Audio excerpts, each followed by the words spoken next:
இப்போ சமூக வலைதளங்களை பொறுத்த வரைக்கும் நிறைய விஷயங்கள் நாள்தோறுமே கொஞ்சம் வைரலா போகும். அந்த மாதிரி இப்போ வைரலா போகக்கூடிய விஷயம் என்னன்னா, ரவிமோகன், ஆரத்தி, கெனிஷா இவங்களோட விவகாரம் தான். திடீர்னு பாத்தீங்கன்னா ரவிமோகன், ஆரத்தி 2 பேருமே விவாகரத்து பண்ண போறோம்னு வந்துட்டாங்க.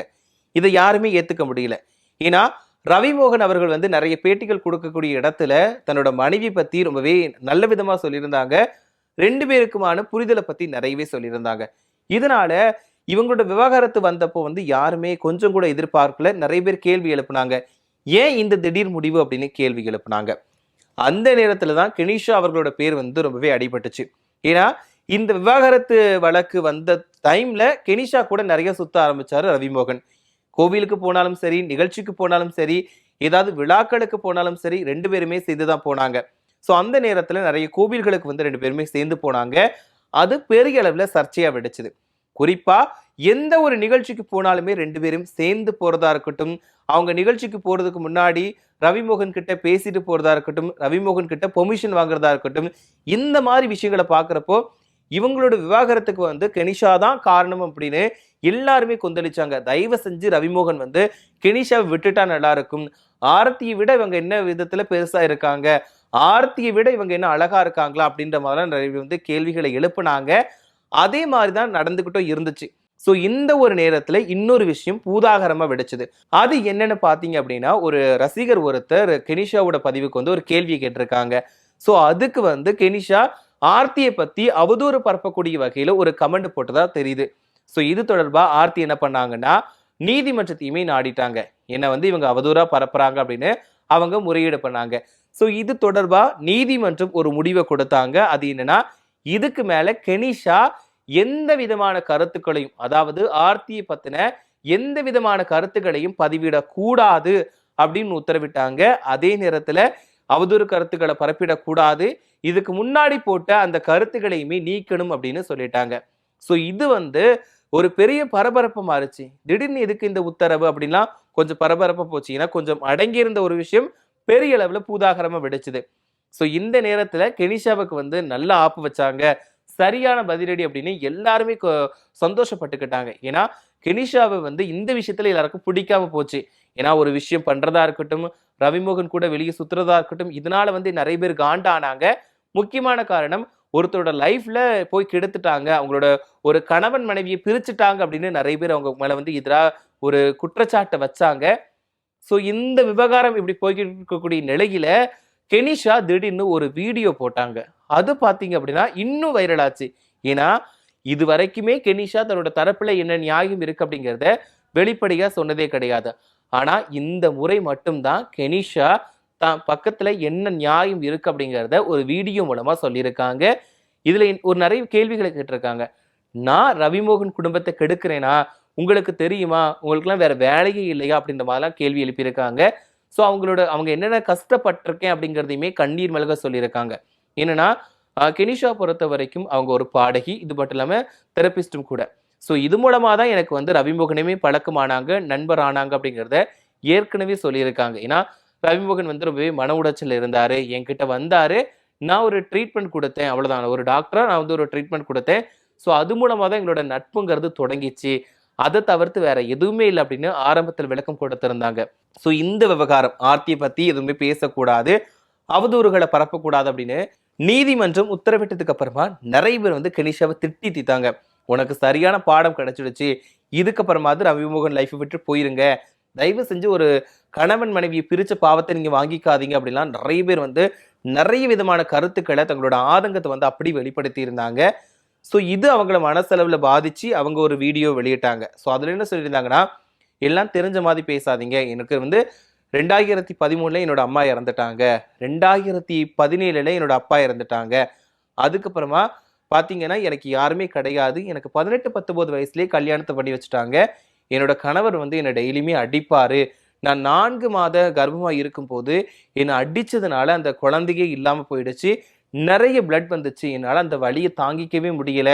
ஸோ என்னோட குழந்தையை இழந்தனா, அதாவது 4 மாத குழந்தையை இழந்த நான் இன்னொரு குடும்பத்தை போய் கெடுப்பேனா, உங்களுக்கு எல்லாமே தெரிஞ்ச மாதிரி பேசாதீங்க, நான் பார்ல பாடுறவா அப்படின்னு என்னை பார்த்து சொல்றீங்க, எஸ் நான் அப்படி பாடுறவ தான், ஏன்னா நான் ரொம்ப கஷ்டப்பட்டிருக்கேன், பைசா இல்லாம அவ்வளவு கஷ்டப்பட்டிருக்கேன்.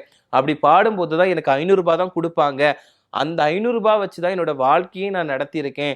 ஸோ நீங்க என்ன வேணாலும் நினைச்சுக்கோங்க. நான் இப்படிதான் இருந்தேன் அப்படின்னு அவங்க சொல்லியிருக்காங்க. தயவு செஞ்சு எல்லாம் தெரிஞ்ச மாதிரி பேசாதீங்க. ரவிமோகன் வந்து ஒரு தெரபிஸ்டா என்னை பார்க்க வந்தாரு. அது மூலமா தான் எங்களோட நட்பு உருவாச்சு தவிர, அதை மீறி வேற எதுவுமே கிடையாது. ஆனா நீங்க வந்து வாய்க்கு வந்தபடி பேசுறீங்க. நான் உங்களோட குடும்பத்தை கெடுத்துட்டேன், ஆர்த்தியோட லைஃபையே ஸ்பாயில் ஆக்கிட்டேன் அப்படின்னு சொல்றீங்க. நீங்க தெரிஞ்ச மாதிரி பேசாதீங்க. எனக்கும் மனசு இருக்கு. நீங்க நிறைய காயப்படுத்துறீங்க அப்படின்ற மாதிரிலாம் கெனிஷா ஒரு வீடியோ போட்டு வந்து அதுல கண்ணீர் மல்க தான் பக்கத்துல இருக்கக்கூடிய நியாயத்தை வந்து முதல் முறையா சொல்லியிருக்காங்க. ஸோ இது வந்து இப்போ வைரலா போயிட்டு இருக்கு. ஏன்னா இப்போ ரீசெண்ட் டேஸ்ல பாத்தீங்கன்னா நிறைய விவாகரத்து வழக்குகள் வந்துகிட்டே தான் இருக்குது. குறிப்பா விஜய் அப்புறம் சங்கீதா இவங்களோட விவாகரத்து வழக்குமே ஒரு பக்கம் இருக்குது. அதுக்குமே ஒரு பெண்ணை வச்சுதான் காரணமா வச்சு பிரச்சனை வந்திருக்கு. ஸோ அதை தாண்டி இப்போ கெனிஷா ரவிமோகன் பிரச்சனையிலையுமே இன்னொரு பெண்ணை வச்சுதான் பேசிட்டு இருக்காங்க. ஸோ இதனால ஒரு குடும்பத்துக்குள்ள இன்னொரு பெண் போகிறப்போ வந்து நிறைய பிரச்சனைகள் வந்துகிட்டு தான் இருக்குது. அது நட்பு ரீதியிலா இல்லாட்டா வந்து அதையும் மீறிய ஒரு ரிலேஷன்ஷிப்பா அப்படிங்கிறதுனால தான் பிரச்சனையா அப்படிங்கிறது வந்துகிட்டு இருக்கு. இப்போ நட்பு ரீதியா அல்லது இந்த மாதிரியான ரிலேஷன்ஷிப் அப்படிங்கிறதா வந்து யாருக்குமே தெரியாது. அவங்களா ஓப்பனா சொல்லாத வரைக்கும் அந்த பிரச்சனை அப்படிங்கிறது நீடிச்சுக்கிட்டு தான் இருக்கும். இப்போ ஒரு பிரச்சனை வருது, ஒரு குடும்பத்துல ஒரு பிரச்சனை வருது அப்படின்னா அந்த சம்பந்தப்பட்ட நபர் வந்து தாங்கிட்ட என்ன நியாயம் இருக்கு அப்படிங்கறத ஓப்பனா சொல்லணும். என்னன்னா இப்போ கெனிஷா விவகாரத்துல வந்து ரவிமோகன் எந்த விஷயத்தையுமே ஓப்பனா சொல்லல. அதாவது எங்க 2 பேருக்குள்ளும் இதுதான் இருக்கு. ஆனா ஒரு விஷயம் சொல்லியிருந்தாங்க, அவங்க வந்து எனக்கு அப்பா மாதிரி அப்படின்ற மாதிரிலாம் கெனிஷா சொல்லியிருந்தாங்க. ஸோ இருந்தாலும் ஒரு மக்கள் அவங்களோட ரசிகர்கள் வந்து ஒரு விஷயத்த கேட்கிறப்போ அவங்க தரப்புல இருந்து கண்டிப்பா வெளிப்படையா சொல்ல வேண்டிய விஷயம் இருக்குது. ஏன்னா அவங்களோட தனிப்பட்ட குடும்ப வாழ்க்கை பொதுவெளிக்கு வராத வரைக்கும் யாரும் கேட்க மாட்டாங்க. ஆனா பொதுவெளிக்கு இப்படி ஒட்டுமொத்த நாடுமே தெரிஞ்சுக்கக்கூடிய வகையில வெளிவரும் போது வந்து கண்டிப்பா ரசிகர்கள் பொதுமக்கள் கேட்க தான் செய்வாங்க. ஆனா அதுக்கு பதில் சொல்ல வேண்டிய கடமை அவங்களுக்கு இருக்கதான் செய்யுது. ஸோ இந்த மாதிரி தான் நிறைய விஷயங்கள் நிறைய வீடுகள்ல வந்து இன்னைக்கு வரைக்குமே பிரச்சனைகள் போய்கிட்டு இருக்கு. ஸோ இதுக்கான முடிவு என்னவா இருக்க போகுது, இந்த ஒரு பிரச்சனை வந்து எதை நோக்கி போக போகுது அப்படிங்கிறது யாருக்குமே தெரியாது. ஸோ இதுக்கு இடையில வந்து தனுஜா சிங்கம் அவர்கள் வந்து ஒரு வீடியோ போட்டிருந்தாங்க. அதுலேயே வந்து என்ன சொல்லியிருந்தாங்கன்னா, கெனிஷா வந்து பாட்டு பாடிட்டு இருக்க மாதிரி காட்டிட்டு இந்த ஒரு விஷயத்தை, அதாவது இந்த செய்தி கெனிஷா வந்து ஆர்த்தியை பத்தி அவதூறு பரப்பக்கூடாது, அதுக்கு தடை விதிச்சிருக்காங்க அப்படின்ற செய்தியை போய் இவங்க காட்டுறாங்க. அதுக்கு கெனிஷா வந்து என்ன ரியாக்ட் பண்றாங்க, அவங்க தரப்புல இருந்து என்ன சொல்றாங்க அப்படிங்கிறத பார்த்துட்டு அதுக்கு தனுஷா சிங்கம் வந்து ஒரு பதில் கொடுக்குற மாதிரி ஒரு வீடியோ போட்டிருந்தாங்க. இதுவுமே கொஞ்சம் வைரலா போயிருது. ஸோ அந்த வீடியோ கண்டிப்பா பார்த்துருப்பீங்க. ஏன்னா தனுஷா சிங்கம் வந்து எந்த வீடியோ போட்டாலும் ஒரு கருத்துக்களை சொன்னா கூட அதுல ஃபன் கலந்து தான் சொல்லுவாங்க. ஸோ அந்த மாதிரி இந்த வீடியோவுமே வந்து ரொம்பவே வைரலா போய்கிட்டு இருக்கு. ஏன்னா அந்த வீடியோ நான் பார்த்துருந்தேன், கொஞ்சம் ஃபன்னாக தான் இருந்துச்சு. அதாவது அந்த டைம் வந்து கெனிஷா வீடியோ போடுறதுக்கு முன்னாடி நான் அந்த வீடியோ பார்த்துருந்தேன். கெனிஷா வந்து தான் பக்கத்தில் இருக்கக்கூடிய நியாயத்தை சொல்றதுக்கு முன்னாடி அந்த வீடியோ நான் பார்த்துருந்தேன். ஸோ அப்போ வந்து அவங்க மக்கள் என்ன நினைக்கிறாங்க அப்படிங்கிறத ஒரு பாயிண்ட் ஆஃப் வியூல தான் தனுஜா சிங்கம் அவர்கள் வந்து வீடியோ போட்டிருந்தாங்க. அவங்களுமே அவங்க தரப்புல இருக்கக்கூடிய கருத்துக்களை முன் வச்சிருந்தாங்க அந்த வீடியோல. ஸோ அந்த வீடியோக்குமே வந்து நிறைய பேர் வந்து ஆதரவுகளை தெரிவிச்சிருந்தாங்க. நிறைய பேர் வழக்கம் போல கமெண்ட்டுகளை போட்டிருந்தாங்க. ஸோ இதெல்லாம் பார்க்குறப்போ நீங்க என்ன நினைக்கிறீங்க? அதாவது கெனிஷா, ஆரத்தி அப்புறம் ரவிமோகன் இந்த விவகாரம் பத்தி நீங்க என்ன நினைக்கிறீங்க? ஸோ இதுல முடிவு என்னவா இருக்க போகுது? கெனிஷா வந்து இப்போ ஒரு வீடியோ போட்டிருக்காங்கல்ல, தான் பக்கத்துல இருக்கக்கூடிய நியாயத்தை சொல்லி அவங்க என்னென்ன கஷ்டப்பட்டாங்க, லைஃப்ல என்னென்ன பாதிப்புகளை சந்திச்சாங்க, அது மட்டும் இல்லாம குறிப்பா இன்னொரு விஷயத்த வந்து கெனிஷா சொல்லியிருந்தாங்க. நான் வந்து என்னோட உறவினராலேயே 10 வயது இருக்கும்போது வந்து பாலியல் சீண்டலுக்கு ஆளானேன் அப்படின்ற மாதிரியுமே ஒரு குற்றச்சாட்டை பரபரப்பா வச்சிருக்காங்க. ஸோ இந்த விஷயம், இந்த விவாகரத்து அப்படிங்கிறத தாண்டி பெண்களுக்கு எதிரான பாதுகாப்பு குறைபாடு அப்படிங்கிற விஷயத்துக்கு தள்ள வைக்குது. ஏன்னா இப்போ நிறைய பேர் வந்து சினிமா துறையா இருக்கட்டும், மற்ற துறைகளா இருக்கட்டும், பாலியல் சீண்டல்களை வந்து அனுபவிச்சேன் நானுமே, நான் வந்து பாலியல் ரீதியா துன்புறுத்தப்பட்டேன் அப்படின்னு நிறைய பெண்கள் வந்து குற்றச்சாட்டுகளை வச்சுட்டு இருந்தாங்க. இப்போ ரீசெண்டா பாத்தீங்கன்னா பாடகி ஸ்வாகதாவுமே அந்த ஒரு விஷயத்த சொல்லியிருந்தாங்க. நான் ஒரு இசையமைப்பாளர் மூலமா அந்த ஒரு துன்புறுத்தலுக்கு ஆளானே அப்படின்னு ஒரு குற்றச்சாட்டை முன் வச்சாங்க. ஸோ இப்போ இந்த விஷயத்துல கெனிஷாமே என்னோட உறவினராலேயே நான் இந்த மாதிரியான விஷயத்துக்கு வந்து நான் தள்ளப்பட்டேன், நான் என்னோட வாழ்க்கையில நான் வந்து ரொம்பவே பாதிக்கப்பட்டிருக்கேன், மனசளவிலுமே நிறைய உடஞ்சு போயிருக்கேன் அப்படின்னு இந்த விஷயத்தையும் ஷேர் பண்ணியிருக்காங்க. ஸோ இதனால யார் பக்கம் நியாயம் இருக்கு, யார் சொல்றது உண்மை, இதுல யாரு புரிஞ்சுக்காம இருக்கிறாங்க, என்னதான் பிரச்சனை அப்படிங்கிறது யாருக்குமே தெரியல. ஸோ இந்த விவகாரம் தொடர்பா நீங்க என்ன நினைக்கிறீங்க? ஸோ இந்த ரவிமோகன் ஆரத்தி இந்த விவாகரத்து வழக்குல நீங்க என்ன நினைக்கிறீங்க? அதாவது முடிவு என்னவா இருக்கும்னு நினைக்கிறீங்க?